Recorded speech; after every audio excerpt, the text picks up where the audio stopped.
কিছুদিন আগে একটা মিছিল হয়েছে, যেটা আমি বলবো বাংলাদেশের একক মিছিল, কোনো প্রার্থী করেছে নাকি আমার জানা নাই। এই মিছিলটার দিন আমি কিন্তু কোনো কিছুতে ছিলাম না। আপনারা সকলে মিলে এত সুন্দর করে সবাই মিলে আপনারা এই মিছিলটা করেছেন, কারণ আপনাদের মতো সংগঠন পেলে শুধু রূপগঞ্জ না, নারায়ণগঞ্জ না, সারা বাংলাদেশকে আমরা ইনশাল্লাহ কাঁপিয়ে ছাড়বো।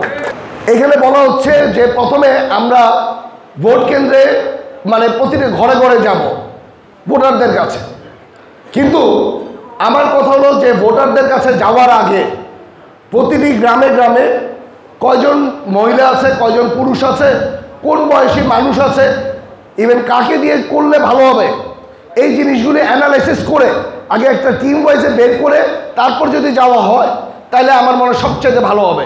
টানা তৃতীয়বার অর্জন করেছে দেশের সেরা সুপার ব্র্যান্ড স্বীকৃতি বসুন্ধরা টিস্যু।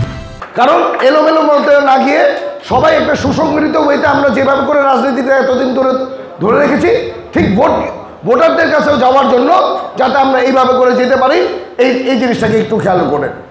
আরেকটি জিনিস হলো যে মহিলা ভোটারের জন্য আমরা চিন্তা করছি যে আমরা মহিলা টিম অথবা মহিলা বিভিন্ন টিমগুলিকে আমরা নামাবো। আমাদের বিগত এক্সপিরিয়েন্সের কয়েকটা কথা বলি।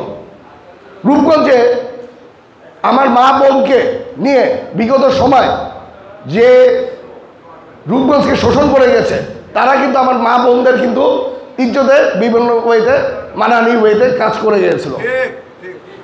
আমি আপনাদের কাছে একটি আবেদন জানাবো যে আমার মা বোনরা কাজ করবে। আমার মা বোনরা হলো সবচেয়ে সম্মানী মানুষ।